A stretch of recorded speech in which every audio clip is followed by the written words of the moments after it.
So welcome back, Luke Schneider. So it's been a while. It's been 4 years since the last interview we did. How are things going? Going good, Joe. Good to see you. Good to talk to you again. Awesome. Well, you just had the Walmart open call, and you've been going there regularly. How was it this year? It was amazing. Yeah, it was on the new campus and just a lot of got to meet a lot of great founders, a lot of great entrepreneurs, see a lot of great innovation and products, and just I've loved being in Arkansas, and the new campus is beautiful, and so it was a great experience, great time. Was able to Jason Patton and I were able to speak on when we got the opportunity to speak on a panel about culture, branding, and marketing, and so that was great, and just always love being out there. We brought our fire truck, and we were serving coffee and talking to the other founders, and it's always so energizing to hear their stories and the energy and the excitement, and to be there and celebrate with them when they get a golden ticket. And I tell all the founders that are there, whether you get a golden ticket or not, it's a huge accomplishment just to Mhm. be there. And they recognized your products and saw interest in it and saw something in it, and it's a great opportunity to learn from some great people in retail. That's awesome. I saw some of the pictures from it. I saw the picture of Wayne with you guys in the front of the truck. That truck looks amazing. Thank you. Yeah, it's always great seeing Wayne too. I feel like I see him at every event that Yeah, I yeah. typically go to. He's you both get around. Yep, yep. I do a lot. I go to a lot of the ECRM sessions, and he goes to a lot of the outside events that happen. So yeah, we're all over the place. So I don't know who has more miles on Delta though. I know we're both gold we're both gold medallion, but yeah, I'm not sure who he takes probably more smaller trips, and then I do a lot of longer ones because I go to the sessions. But yeah, I think your experience around Walmart Open Call kind of reflects your growth as a brand and as an entrepreneur, right? You started out scrappy, now you scaled really big, and now you're giving back your time to other entrepreneurs. And I want to get into all that. But before we do, for those people who maybe didn't see our first interview, which is it's 4 years ago, can you give an overview of Fire Department Coffee? Um, from your origin through where you are now, and take us through your product lineup and distribution. Because when we first started, it was just a handful of stores and a handful of products, and now you have so many different things. Yeah, thank you. I appreciate that. Yeah, it's been an incredible journey over the last 4 years. We started in 2016, so it's been around 9 years now since we started Fire Department Coffee. And so my history before that is I was a shipboard firefighter in the Navy. I got out of the Navy, and it was my dream to be a firefighter. That was what I wanted to do. And I got hired in Rockford, Illinois, and became a firefighter paramedic for the city there. And during that time, we drink a lot of coffee. There's always a pot brewing at the fire station. And so I drank a lot of coffee as like an essential need to stay alert Mhm. and awake. And then during that time, I met my wife. She was a barista. And so when we were dating, we would visit different cafes and really love the craft of coffee and learning about it. And I was just so amazed that there was so many different types and different processes, and coffee can taste so different depending on how it's roasted, what type of bean it is, where it comes from, brewing process. And so when we got married, we continued that journey and that love for craft of coffee. And we said, well, why don't we start roasting coffee? And my wife's a phenomenal baker, so she was going to make pies, and we were going to sell coffee and pies at farmers markets. And we ended up like skipping that and just rented a space in a strip mall. We did some farmers markets, but we said, why don't we just rent a space? And we purchased a 5 kilo roaster, and we at the time had like 20,000 in savings. So pretty much used that 20,000 to buy the initial roaster, the initial inventory, And I loved it because we were able to roast all these different coffees that we loved enjoying from other roasters and learning the craft and the process and doing these tasting events. And we did a lot of single origin coffees, and I did one blend, and that blend was the fire department blend at the time. And it was I wanted to do a coffee that spoke to being a firefighter and that also gave back. And so Mhm. at the time, we gave back and supported a burn camp for kids in Illinois.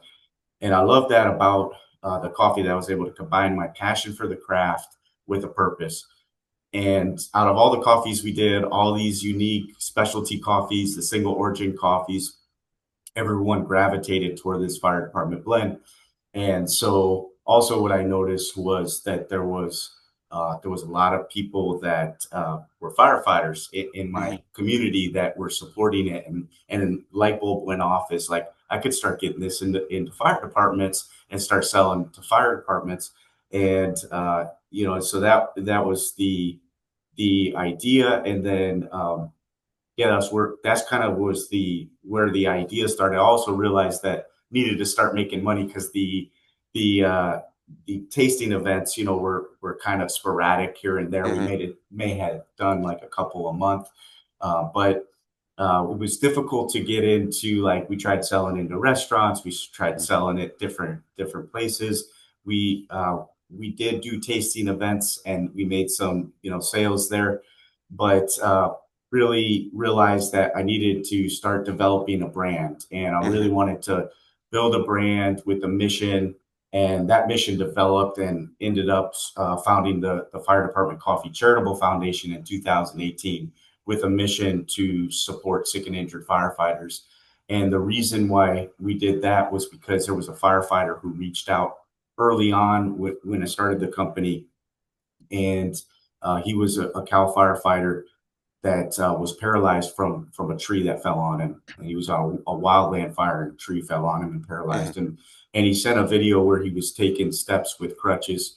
And I said, "How can we support you?" He said, "Just wanted to share some good news to a bad story." And that really stuck with me because here was a fellow firefighter that wasn't looking for anything but just to share his story with another firefighter. So I got to know him, become friends. We were able to support him through Fire Department Coffee. And he was the inspiration behind our charitable foundation to support sick and injured firefighters because I realized there was a big need there. And so the also the Fire Department Coffee started as an online business because that was what worked with my schedule. Mhm. Realized my wife and I, she's been a great support for me, but we don't work well together in business. So she was like, do what you want with the business. And so I started the online store, and that's how we got started, was selling online and building the brand and focusing on building the brand and building community. And that community was tied to our mission, which really drove me, not just the love for the craft but the purpose behind what we were doing. Well, she gave you the inspiration too. She had the Yeah. original knowledge and the expertise in coffee. And now, were you called Fire Department Coffee originally, or did it come because of that the fire department brand, product that you had was successful? Originally, when we set it up as an S corp, Hmm. and we called it PI Coffee Roasters because because of the pie thing, and we were going to Yeah. sell it at farmers markets was the original idea, and so we were just playing on that. And that was when we set it up in 2015. We set up that S corp, so we really didn't launch Fire Department. Fire Department Coffee launched, and then we did like a name change, Hmm. and now we're a C corp. But we yeah, that was kind of that first year was developing the craft, getting the blend dialed in and all those things.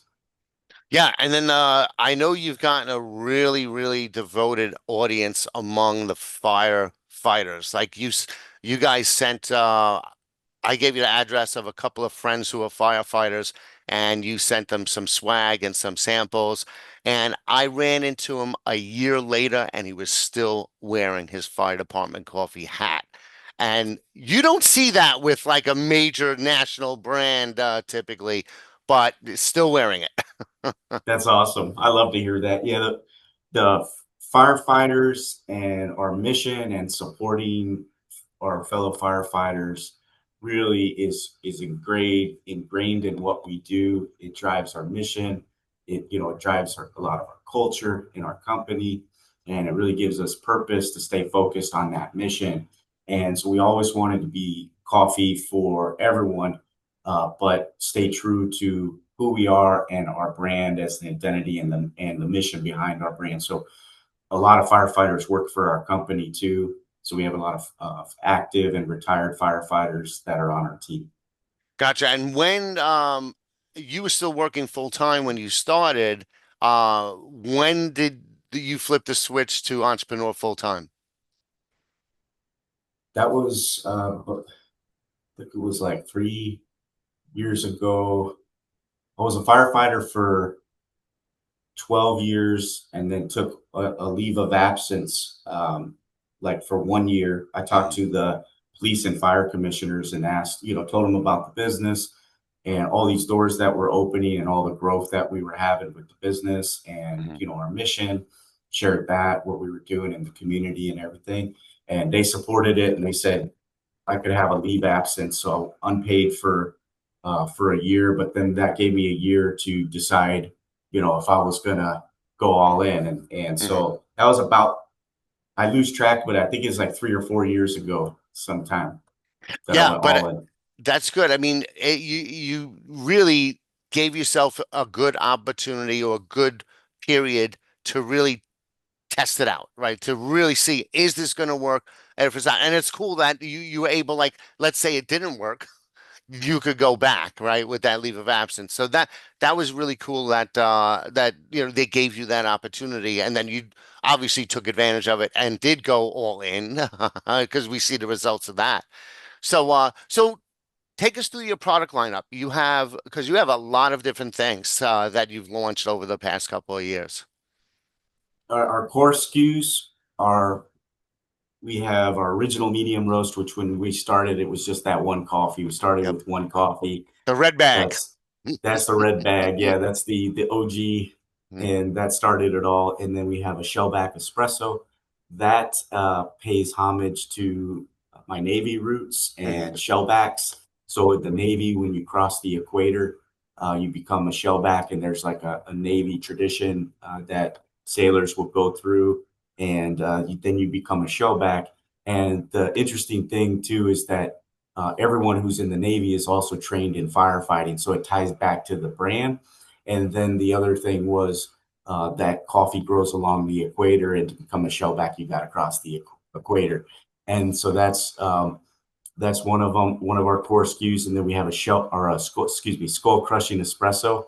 And that's like a really bold, strong coffee for people that really want the energy to give them that kick in the morning to wake Mhm. up. And then we have these in pods too, so Mhm. they're compatible with your single serve brewers, your like your Keurig type single serve brewers, and we also have the skull crushing espresso in instant coffee that you can brew hot or cold. We also have a proprietary spirit infused coffee. Uh, it's also national in Walmart with our vanilla bean bourbon, our salted caramel bourbon, and our black cherry bourbon, which are all very popular. And then we have like a donut shop coffee. We have numerous others, and we've got some really exciting flavors. Like we have a Granny's butterscotch coffee, and yeah, that's a few. But we have more. I could keep going. Yeah, I yeah, could yeah, keep yeah. going. But you also have a retail store too. Yeah, we have at our headquarters here in Rockford, we have like a small storefront where if someone Yeah. wanted to come in and purchase merchandise or packaged coffee, they can buy it there. So yeah, we have that option as well. That's awesome. That's awesome. So now over the years, when I first interviewed you, you were like in 8 Meyer stores that you landed from an ECRM session, and you guys have been great supporters of Range Me and ECRM. Can you take us through some of the wins that you've had over that time and how you've expanded? Yeah, so we did get our start on ECRM, and that was how that came about. And and then like in 22, 23, started getting into retail. I think it would have been about around that time, like 22, when we were in Meyer. Hmm. Started getting into retail, and the plan and the thought, not knowing anything about retail, I was we were a direct to consumer Hmm. e-commerce company, pretty much solely. That was pretty much our only and our main channel outside of a few retailers and in a small number of retail stores.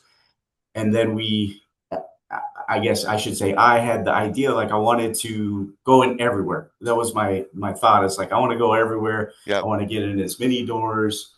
And I learned that that's not the right strategy. And got learned a lot of lessons in retail. Built a lot of capabilities through that.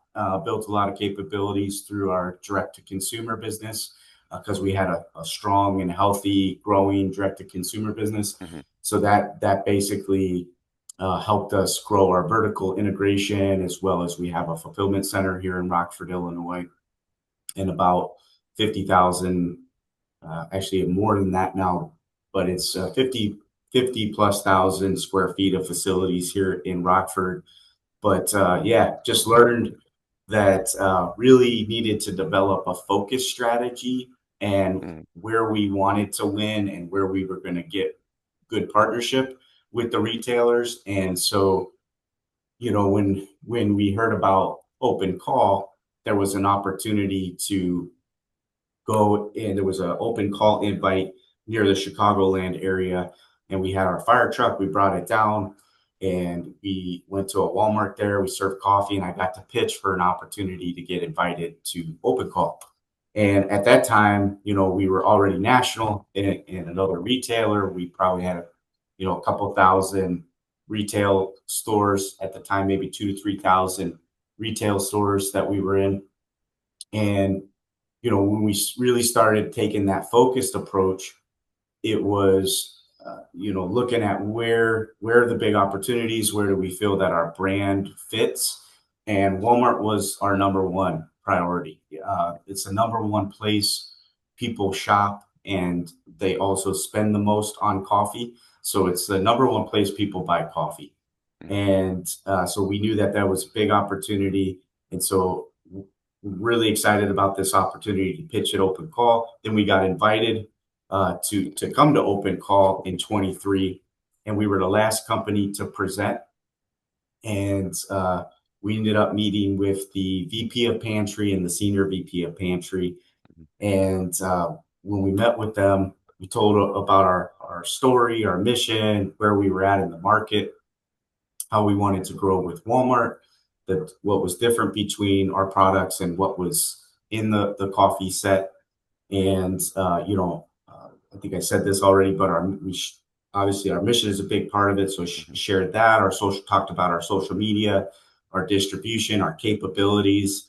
And when we got done with the presentation, they said, we thought we may give you a few hundred stores, but this is way bigger than that. And this is at least 2,000 stores. And then it turned out they launched us in 24 with 7 SKUs and a national rollout in about 2,500 Walmart stores. And since then, we've been expanded twice. We now have 10 SKUs that are national in Walmart, over 27,000 points of distribution in Walmart. It's phenomenal growth, and it's been a great learning for Fire Department Coffee to learn with some of the best in retail. Really, investing in that value flywheel, and creating value for the customer, moving volume and velocities helps us gain efficiency, economies of scale. We've been able to reinvest back into creating value for the customer, reinvest back into our team, reinvest back into our capabilities, and invest further our mission to support sick and injured firefighters, as well as now we've done a lot of disaster relief with our fire truck Hmm. and been able to deploy Rescue One to pretty much every major disaster over the last few years. And Walmart's just been an incredible partner and a big part of why we're able to do that. Yeah, it seems I saw recently that Joseph Truesdale from Felicious sent some stuff to you when you were helping the disaster relief over in Texas earlier this year. Yeah, so he sent a few pallets Hmm. of Folicious, and we've been able to. We actually brought some to the California fires Hmm. as well. We took some out there, which it was kind of chilly, especially in the morning. So Hmm. that was they love that the soup. It's so good, and it just warms the soul, So that it was nice to be able to hand out a lot of the Folicious Hmm. to first responders and people in the community. And I think that's, just like that relationship that you have with Joseph, the relationship that you have with Obie Linton at Nicole Foods, all of those started with Walmart Open Call, right? It all came from meeting these guys. So it's really cool that that whole community that it kind of creates among these newer upstarts and then more senior guys like you're like a veteran now with Open Call. You're presenting there, you're helping. You talk a little bit about that community that's been developed among all the entrepreneurs and the different ways that you've been invited to contribute. Yeah, I really love that, and Walmart encourages that, and that's why they have us. They had us back over the Mhm. this year, and then last year they had us there to mentor Mhm. other entrepreneurs that were presenting their products and share our experiences, and that's just been incredible to build a network of other founders and entrepreneurs that are going through similar things or have gone through similar things. And yeah, just be there for each other, support each other. And it really is like developing a community within the whole CPG network, And Mhm. and I think that's one of the things that Range Me and ECRM are so good at with putting on a lot of these events.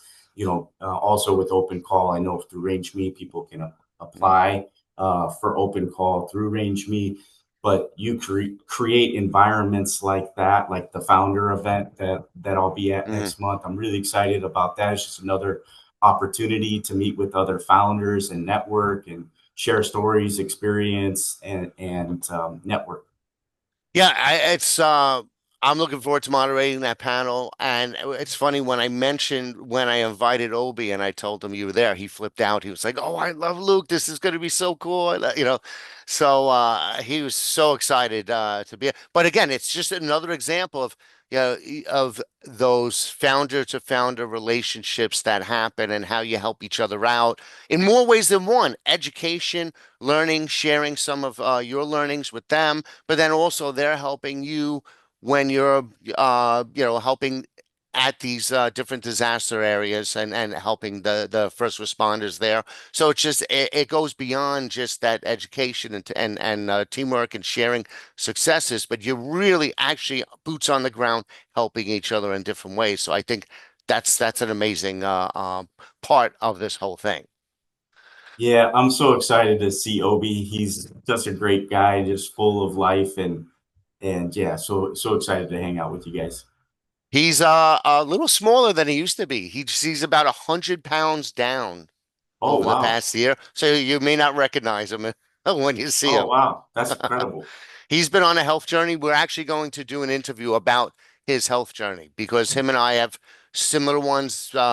Like 10 years ago, I was about 80 pounds heavier than I was now, and so we're gonna like nerd out on the different things that he did to do as part of his diet, exercise, uh, um, just focusing on sleep and other wellness activities. So, looking forward to doing that. And him, I haven't met in person either, but I feel like I know you guys forever. So, so, Same.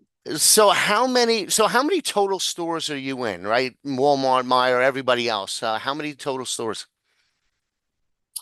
It's around 9,000, 9 to 10,000. Gotcha. And but we have been extremely focused Hmm. on we've actually, there's a lot of retailers that we've had opportunities to go in that it's not the right time for us. Hmm. And having a focused strategy has been very impactful. Are we going to have great partnership with the retailers where we can execute, pricing, promotions, those types of things, and just get the right products in the right place, at the right price, Hmm. and really really work together to grow. And I Hmm. think that's where the growth happens, when you can really lean in.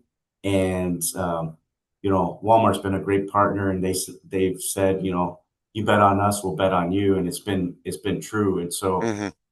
just finding that focus, and not having that mentality anymore, like we want to go in everywhere. Hmm. It's where we want to move volume, we want to Hmm. grow velocities, we want to expand within the channels and the markets that we're in, grow distribution in those channels and markets, grow velocities, grow volume, grow SKUs as well Hmm. in those markets. And that focused strategy has really helped us, grow healthier as a company as we grow. Yeah. I love that. And it gives me an opportunity to ask you a question that I don't think I've asked ever. Because a lot of times we're talking to retail buyers, and it's like, well, what are you looking for in a brand? But because of your focus strategy, which I think is really good, because too many people like we want to be everywhere. It's like, no, if you do it the right way, you'll grow stronger, better, longer lasting. So, the question is, what qualities do you look for in a potential retail partner? Yeah, that's a great question, and kind of reiterate some of those things of like strong partnership, where you're able to have good communication with the merchant, build the relationships within that retailer, where it's aligned, that retailer's values are aligned with our values, Hmm.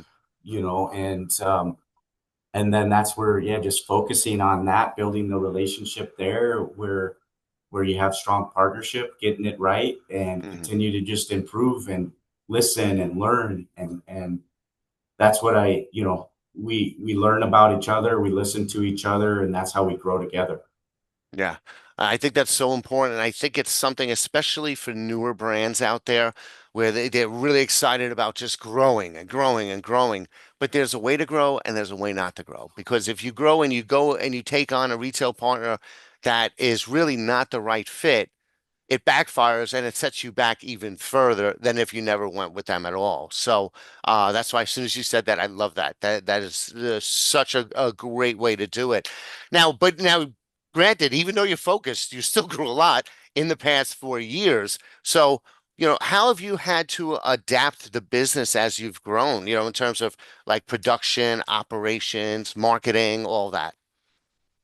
Yeah, just continue to reinvest back in the company, Hmm. back in the team. It's really helped lift me up too, is because we've been able to bring in senior experienced managers. We just hired a few months back, our a director of finance, Hmm. stacked with financial experience. And we have our COO, Stacy Helbig. She used to be an executive at Staples, and Hmm. VP of strategy there for a while, and she was executive as a merchant as Hmm. well, and just has a ton of management experience, and just bringing in experienced leaders, continue to invest in the team, and build a healthy culture within the company, and stay true to the mission and the purpose of what we do, and stay connected to our community, which is our local community, our firefighter community, the communities that we want to that we want to support, all communities, but we Hmm. want to, in times of need, when there's disaster, we want to be there when we can, show up for them. And yeah, and so it's just continuing to invest back into the product and the capabilities of the company.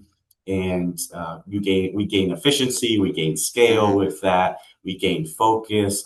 Instead of going into multiple distribution channels, let's move volume and velocities in the channels that we're already in. And the faster the product moves, the more you can invest back into the customer and create value for the customer, which is that value flywheel. Hmm. And then the product moves faster, and then it allows you to invest in innovation, invest in the team, our capabilities. We just brought on a head of digital transformation.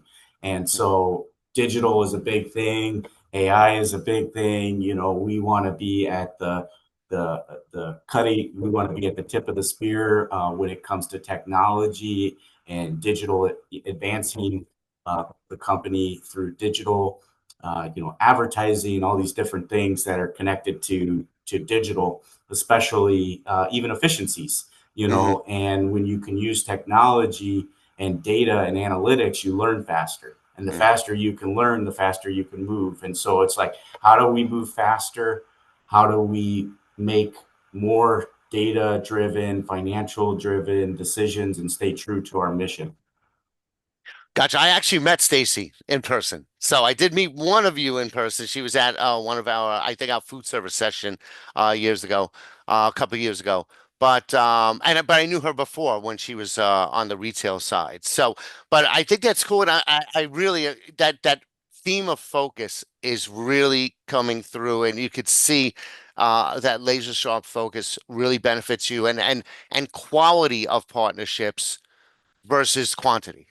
It seems like you get a lot more out of that. So couple of things you mentioned earlier, lessons learned that over the years, which means maybe there's been some speed bumps along the way. Like what are some of the things that you've learned that you could share with people that might help them avoid, like what common pitfalls or speed bumps should a new founder, CPG founder, look out for? Yeah, that's a great question. I'll bring it back to focus. I'd Hmm. say have a have clear goals so the team Hmm. knows what the goals are, have a clear strategy and focus on that.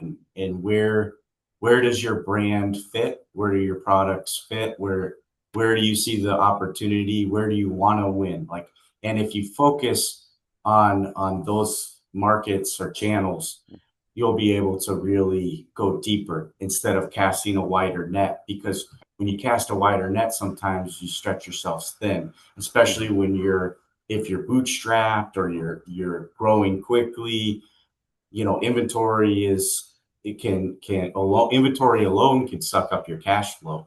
Hmm. So really surrounding yourself with smart people. I've been super blessed to surround myself with much smarter people than me, and build a phenomenal team that's laser focused, and yeah, and just focus on where we need to win and where the opportunity, and that allows us to just go deeper instead of stretching ourselves thin.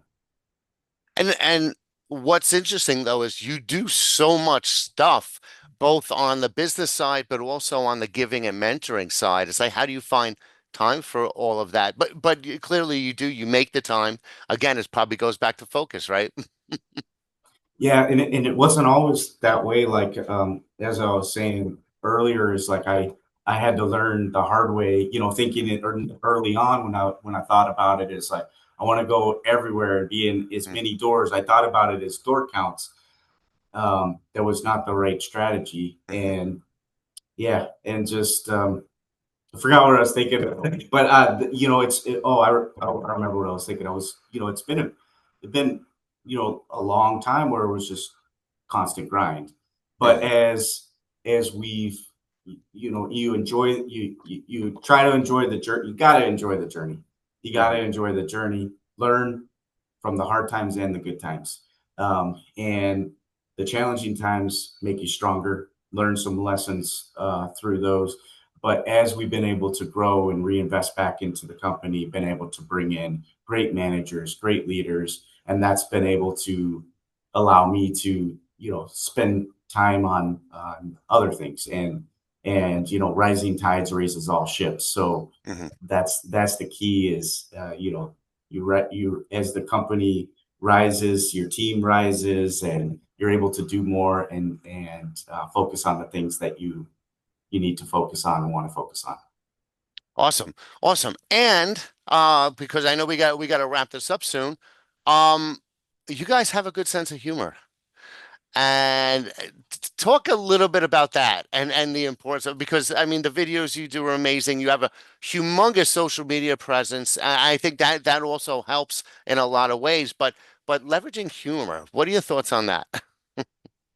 Yeah, Jason Patton leads all the content. He's still an active firefighter, and early on we connected.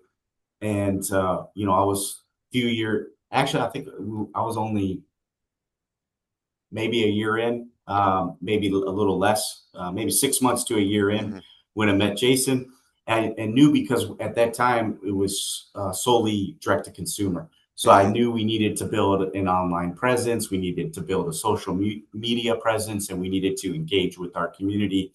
And I knew I wasn't the guy to do that, and I didn't have the talents to do that or the personality to do that. So early on, I people like Jason came on and helped. We aligned where we're building it together. He's also a shareholder and partner in the company, and we've just aligned to where we've focused our goals on the same thing: growing fire department coffee and the mission. And it's incredible to see that social media presence grow over time. And we've been very thoughtful about not just pushing product, Hmm. because when you're constantly just trying to sell something, it turns people off. People are Hmm. constantly being sold things, and they're constantly seeing advertisements. So our strategy on social media has been to create content that is engaging, that helps us keep top of mind. It helps with loyalty. It helps with customer acquisition, and just continuing to build that helps the social media scale. Because also when you start trying to sell stuff on social media, the algorithms will downgrade the content Hmm. and it won't reach as many people. Yes, I mean we've seen a great example with that. Like you basically did the Red Bull thing, right? Red Bull's content is not about its products. It's about these stunts and all these wild, sports related things or whatever. But you don't see them pushing their products in it. But it's developed its own kind of ecosystem of fans for their content. You're doing the same thing. You got these hilarious videos, some educational. I just learned a recent one you did about what you mentioned earlier about how firefighters, I mean, all Navy, um, everybody in the Navy has to be a firefighter. They have to learn how to put out fires on a ship. So that was a recent video. So little tidbits like that. But then, the slapstick kind of frat house humor that you have around the fire department and of course Fenton's mustache. That's Yeah. that's that's the best thing. But again, you've got this audience, this engaged audience around the brand itself, and that's going to move products without trying to move products. So I think that's a great tactic to do it. So any Thanks. parting words, like one kind of takeaway for a scrappy startup that's creating product in his kitchen, what would you recommend for that person? Well, thanks for all those kind words on the social media too. That the team does an incredible job. I laugh when I see them as well, and really enjoy watching them. So thank you for your kind words there. And just for entrepreneurs out there, I say just keep moving forward. And there's going to be hills and valleys, and you never know what's on the side of that hill until you climb it. So just keep pushing forward. You took a risk, and that's a courageous thing to do. And just keep pushing it forward, because you're going to learn and grow as you go, and surround yourself with people that want to support you and believe in the vision and what you're doing. And when you can assemble a great team, great things will happen because yeah, I would not be able to do it without my team, and without my team, I don't have anything. Uh, there wouldn't be Fire Department Coffee if we didn't have a team. So just yeah, keep moving forward. Awesome. Well, listen, I look forward to seeing you. Here's a toast with my fire department coffee mug. And I look forward to seeing you next month in New York City. Likewise, Joe. Look forward to it. Thank you. Thank you.